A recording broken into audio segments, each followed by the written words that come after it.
gör som du Det vill. är bra. Det är trevligt kanske att sitta. Nu när jag har min fina pall. Berättarstund. Ja. Ja. Den här pallen köpte jag när jag skulle till Korea för flera år sedan. Då jag visste att det skulle vara väldigt mycket köer som man var tvungen att stå i. Och då jag överlevde på grund av den här pallen. Ja, den var väldigt bra. Ja, fast den här gången behövde jag inte den. Men ja, det var ju väldigt plötsligt att vi blev kallade till Korea. Jag fick sms från Peter Staudinger då. Alla blev rätt så chockade. Ja. Men ändå, det var 46 stycken från Europa som kom. Och det som var nytt är att konferensen var tillsammans med gamla Sovjetregionen. Det var 20 stycken därifrån. Så vi fick ju höra rapporter från Ryssland och Moldavien och Ukraina och det var. Men det visade sig att Mor har ju hållit sådana här konferenser. Det var först i USA och Sydamerika och sen Afrika. Den hölls visserligen i Afrika, men och så var det liksom delar av Asien, så att hon har gått igenom liksom hela världen. Så sen kom turen till Europa. Och hon vill väl ha det gjort innan Songva. Så därför blev det lite plötsligt. Ja, så det var ingenting att oroa sig för. Men mötet, det var ju man undrar, när vi har sådana här möten, det brukar alltid vara diskussionsgrupper och strategiska grupper och massa sånt där. Men det var inte alls fokus den här gången. Utan nu var det liksom varje land eller varje region som gav rapporter. Som, om man skulle berätta lite om landet, om man skulle berätta om kyrkomissionens historia, när kom de första missionärerna och liksom viktiga hållpunkter. Och sen vad man gjorde nu och vad man hade för planer i framtiden. Så det var, som ni kan förstå, det var en otrolig mängd rapporter från alla länder i Europa och alla gamla Sovjetrepubliken. Så det var väldigt mycket rapporter. Men på det viset, det var liksom ingenting nytt eller djupt för oss liksom. Vissa punkter här och där kunde man snappa upp. Men till exempel England, de funderar på att göra en sån här online blessing education som lät intressant. Det var lite såna där små punkter. Men huvudgrejen, det var ju att faktiskt att Sanna Mor skulle få reda på vad händer i Europa. Var står vi nu och ja, hur har vi det liksom. Så att hon var inte med på själva när rapporterna gavs, men det var ju hela tiden såna här tv-folk och monitor och de zoomade in med kameran och sådär. Så att hon satt hela tiden, det var ju i palatset, Chonjungun, ja. Och så hon satt våningen över där hon bor tydligen och med en monitor. Så hon såg liksom allting. Ja. Och Martine, hon är ju så här witnessing director. Ja, när hon gick upp, då hade staffen då sagt till henne, ja, av alla rapporter som ges, då, den här är den viktigaste. Det är den som Mor hon sitter och lyssnar nu. Så det sa hon precis innan hon gick upp och talade, så hon blev ju lite nervös. Men i alla fall, hon gav en väldigt tydlig och bra rapport. Hon är väldigt ärlig. Så att hon påtalar att det är ju problem att vittna här i Europa. På grund av tilltagande agnosticism och ateism och helt enkelt. Och first gen blir äldre och det är många sådana komponenter. Men hon säger ju att det finns alltid en väg, så det går att göra det. Men i alla fall så det var en fruktansvärd massa rapporter. Men vi hade ett möte med Sanna Mor när allting var över. Då fick vi komma en trappa upp till något som kallas Hundoke-rummet. Och då satt vi allihopa och Mor talade. Och tidigare, Staffen hade berättat att mor, hon oroar sig väldigt mycket för Europa, men för alla länder. Så där hon bor så har hon en stor världskarta. Och sen har hon bilder med ledarna. Alla ledare finns på den här världskartan. Så vår bild måste finnas där också. Wow. Båda. Ja. Det visste jag inte. Men, så hon tittar på den där varenda dag liksom. Och ber. Ja, och Jack Hawley sa faktiskt att jag kan känna att mor ber för mig. Det är nästan fysiskt. Jag kan känna att hon lägger energi och ber för mig. Men i alla fall, de berättade också att hon har väldigt svårt att sova. Hon ber väldigt mycket under natten. Väldigt orolig, och det var väl därför hon kallade oss också, för att hon är orolig över Europa, för att i Europa har vi haft ett väldigt starkt kristet fundament. Det är ju härifrån kristendomen har spridits ut över hela världen. Och hon är också väldigt tacksam över att Europa, i vår rörelse, det var Europa som var pionjärer. Vi var också missionärer och förde ut vår kyrka till andra länder. Kanske mer än någon annan nation. Det var liksom pionjärerna. Men nu undrar de, men vad hände sen? Liksom? Vad händer nu? Så här, och det är då hon säger hon tror väldigt mycket på oss. Hon har förtroende för oss. Och hon tänker och ber för oss. Men det gäller att hitta nytt blod. Dels engagera second gen, men också hitta nya first gen. Och det var ju intressant, för hon pratade om att det finns förberedda människor. Det har man ju nästan slutat att tro att det finns. Det måste jag säga. Så det var kanske, som jag tyckte, det var den viktigaste punkten som hon sa. Att jag kommer ihåg hur man tänkte när man gick med, att nu ska jag vittna till förberedda människor. Och nu kom det tillbaka. Att, hon sa, vi måste helt enkelt leta efter de förberedda människorna. Och de kanske finns där vi inte tror att de finns. Och vi måste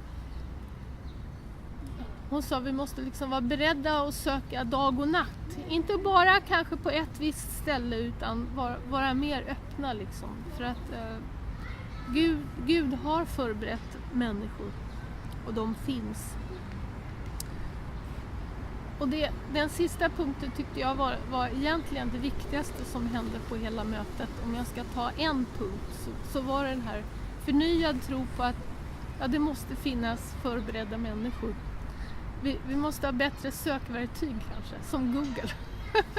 Var det talet som visades på veckorapporten? Ja, just det. Men hon gick igenom mycket där. Hon gick igenom liksom Europas historia, hennes syn. Men den är mer gängse och konventionell. Men hon gick igenom Koreas historia. Och en intressant sak som hon bara nämnde i förbifarten, det var att då var Korea i ett väldigt korrupt tillstånd.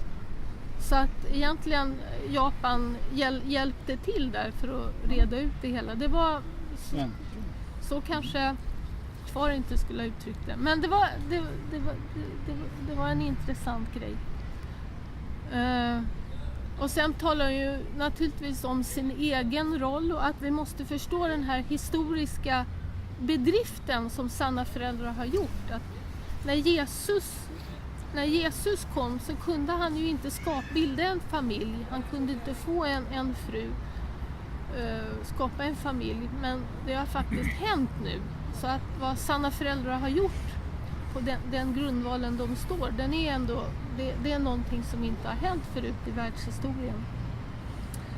Så det gick ju nu igenom då. Men det är sånt som vi har hört många gånger förut.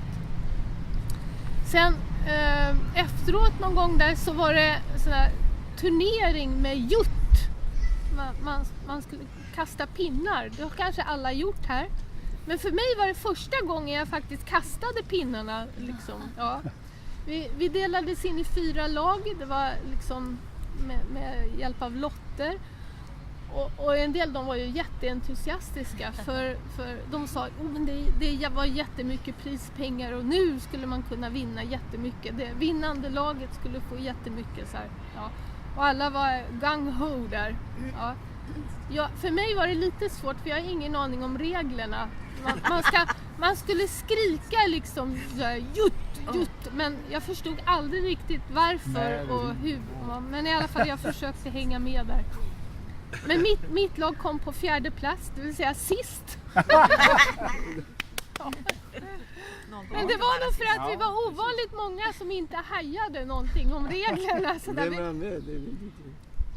Steiner var med. Ja, och Giuseppe kommer jag ihåg. Ja, men i alla fall. Jack Corley, hans lag, de vann. Men det var 1:an och 2:an, de var så engagerade och de kunde ju spelreglerna. Och jag måste säga Matthew Hewitt, han som är nationsledare i England, hans lag kom på 2:a plats, men han var ju helt fenomenal. Jag har aldrig sett en människa som engagerat sig mer. Han kunde lyfta hela laget med sina, så man kan förstå att han är en bra ledare. Och sen när finalen var, då kom faktiskt Sanna Mor in och satte sig och tittade då. Och det var liksom en lycklig, det var trevlig stämning sådär. Så allting kändes bra, även om jag inte förstod någonting av jutspelet. Och sen efteråt, ja men då skulle priserna delas ut och vi fick varsitt kuvert med lite pengar då, som fick pengar. Och det visade sig att nej, det var inte så att vinnaren fick liksom allting, utan alla fick likadant. För att visa, det var också det att visa mors hjärta att ja, alla är lika värden, ni är alla mina barn. En del är lite bättre på att spela jutt, men det gör ingenting. Alla får vara med och få ta del. Och sen på det här mötet vi hade med henne, då sa ikväll nu ska ni gå på bio och ni ska se på min favoritfilm nu. Det är Wonder Woman. Så det var ju lite roligt. Så vi åkte till Lotte World i buss. Det är säkert världens största varuhus. Eller det var någonting med världens största i alla fall. Ja. Så Wonder Woman. Jag vet inte om ni har sett den. Nej. Det är en actionfilm alltså. Johan sa ja, Johan. Men det speglar lite av hennes roll, för den här kvinnan då, hon är ju på något vis utvald att skydda mänskligheten. Och det är att hon tar steget ut i den riktiga verkligheten och helt enkelt sina upplevelser, hur det är att beskydda världen. Och hon lyckas med en del saker faktiskt. Ja, så den inspirerar, och det sa hon ju att när hon pratade om den här filmen, att det som kommer rädda världen, det är ju kvinnan. För att kvinnor kan skapa fred. Kvinnor skapar fred. Män skapar bara problem. Nej. Nej, vi behöver män också. Vi behöver jobba tillsammans. Men helt klart, och speciellt kanske i ett land som Korea, även om man avsatt presidenten, så det behövs kvinnor med makt. Mm. Vi blev väldigt väl omhändertagna. Vi bodde på Silvertown, det här äldreboendet i Chongqing, ålderdomshemmet. Det finns inte så många gamla där, så att vi fick plats. Det var första gången på, jag vet inte, decennier som jag fick ligga i en säng på ett ledamöte. Det var rätt så bra. Vi hade till och med TV i rummet. Ja. Själv eller? Nej, Martina och jag delade rum. Så det var jättetrevligt. De hade också gym där. Så du gick dit på morgnarna? Ja, jag gick dit efter faktiskt. Det var för tidigt på men det var rätt så lyxigt. Och naturligtvis var det väldigt fin mat. Alla möten hölls i palatset. Så de lagar väl inte mat där utan de hade catering. Så vi blev väldigt väl omhändertagna faktiskt när det gäller mat och sådär. Och en sak till varför vi hade det här mötet är att 15 juli då kommer ju mor ha ett stort möte i Madison Square Garden. Och då kommer hon att liksom genomföra vissa förändringar i missioner. Ja, bra. Och det verkar som att även Europa kommer påverkas. Någonting med uppdelning liksom. Vi kommer delas upp på ett annorlunda sätt. Och det är ju frågan vad som kommer hända. Det är bara teorier. Kanske Europa och gamla Sovjetområdena kommer slås ihop. För det gick väldigt bra att ha möten tillsammans och sen blir det en del såna mindre regionala ledare. Men vi vet inte. Men i alla fall, det här landskapet kommer se annorlunda ut efter Madison Square Garden. Men det är inte så att mor liksom gör så här gör vi, utan det kommer att ske genom diskussioner också. Så att hon kommer att höra vad folk säger. Och, ja. Det är så att vi mer framgångsrikt kan organisera oss inför 2020. Så det var ju främst det. Är det någon som har några frågor? Är det något som ni vill? Någon? Ja. Hur många barn är det så? 46 från Europa och sen 20 från de här Ryssland och gamla sovjetiska områden. Och de var med i ljudspelet också? Ja, de var med i ljudspelet, ja. Ja, just det. En grej som jag pratade med Caroline Heinchin. För Women's Federation har ju varit nedlagt ett tag. Eller ja, det har inte gjort så mycket. Så då tänkte vi att jag skulle ta över ansvaret ett tag tills någon annan vill göra det. Så att vi tänkte att vi skulle ha något slags startup-möte med Women's Federation och med Kikoku. Så mycket du orkar. Ja. Så du ska vara Europachef ett tag? Nej, bara Sverige. Ja, Ja. Ja. Jo, det räcker med Sverige. Ja. Men Caroline blev glad i alla fall.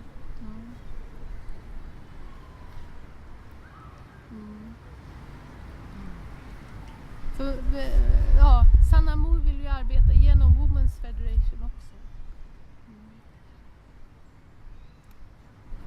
Ja. Men du är nöjd? Ja, jag överlevde. Jag är nöjd. Ja. Ja, that's it. Tack så mycket.